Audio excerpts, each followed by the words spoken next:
à l'occasion de la Journée internationale de la diversité biologique célébrée cette année sous le thème « Nous faisons partie de la solution », l'expert en climat et en développement durable, professeur à l'université Qadir de Marrakech, Mohamed Yacoubi Khebiza, est avec nous en direct de Rabat pour expliquer l'impact direct et indirect de la biodiversité sur l'humanité. Bonjour professeur.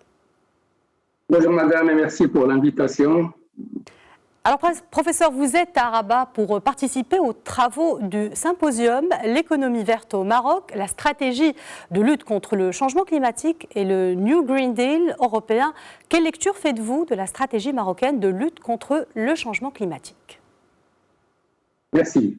Effectivement, le Maroc, conscient de la vulnérabilité de ses territoires face au changement climatique et de l'ampleur d'une meilleure adaptation au changement climatique, a donné une grande importance à la lutte contre le réchauffement climatique. Le Maroc agit à plusieurs niveaux. Tout d'abord, en renforçant sa position en ce qui concerne les négociations internationales de lutte contre le réchauffement climatique.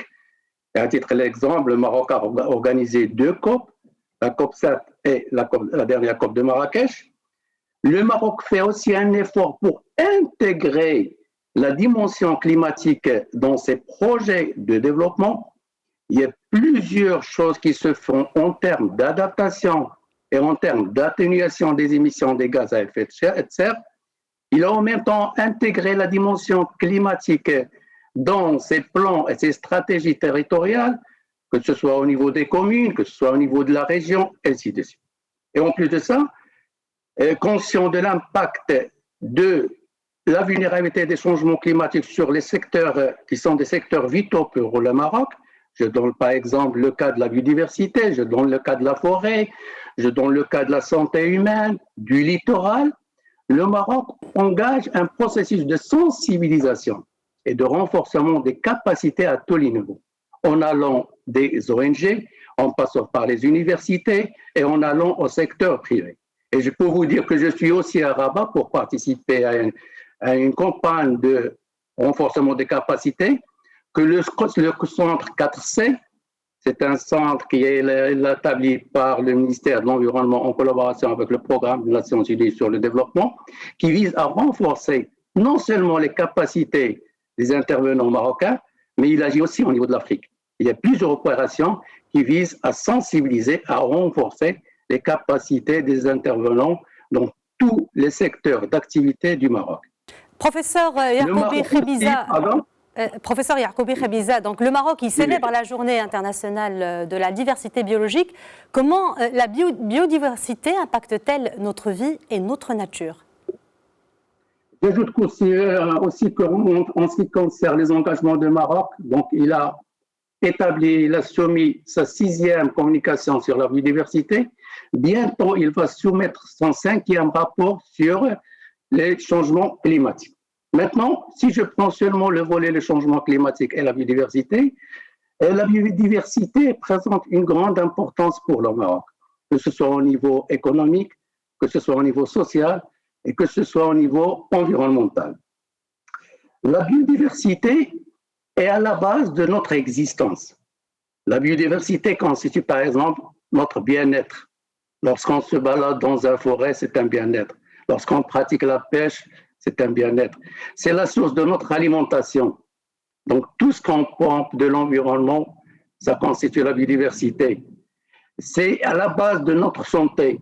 Tout ce qu'on récolte au niveau de nos écosystèmes, en ce qui concerne les plantes aromatiques et médicinales, constitue.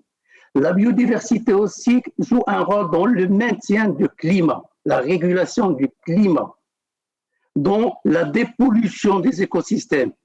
Et surtout, et puisqu'on a parlé hier, c'était la journée de l'abeille, la biodiversité joue un rôle important en ce qui concerne la pollinisation. C'est un service que la biodiversité nous donne gratuitement. Et si on veut substituer et faire nous-mêmes ce service, il est très coûteux. C'est très coûteux. C'est pour cela la biodiversité, c'est à la base de toutes les activités. Il a 4 rôles. C'est le rôle d'approvisionnement. Tout ce qu'on mange, tout ce qu'on consomme, c'est à la base de la biodiversité. C'est le rôle de la régulation. surtout du climat, la dépollution. Il y a aussi le maintien des écosystèmes et enfin, il y a un rôle culturel qu'on devrait maintenir et protéger. Au niveau du développement durable, il faut savoir qu'il y a plusieurs objectifs de développement durable dans le cadre de l'agenda 2030 qui touchent directement le volet biodiversité. Il y a par exemple l'objectif durable 13 qui donne une importance à la lutte contre le réchauffement climatique. Il y a l'objectif durable 14 qui vise la vie aquatique. Et il y a l'objectif durable 15 qui touche aussi et qui donne une grande importance à la vie terrestre. Et quand je dis la vie aquatique, la vie terrestre et le changement climatique, il y a le volet biodiversité dedans. Mohamed Yacoubi Khebiza, je vous remercie pour cet éclairage et je rappelle que vous êtes professeur à l'Université Qadir Riyad de Marrakech. Merci à vous, madame. Merci beaucoup.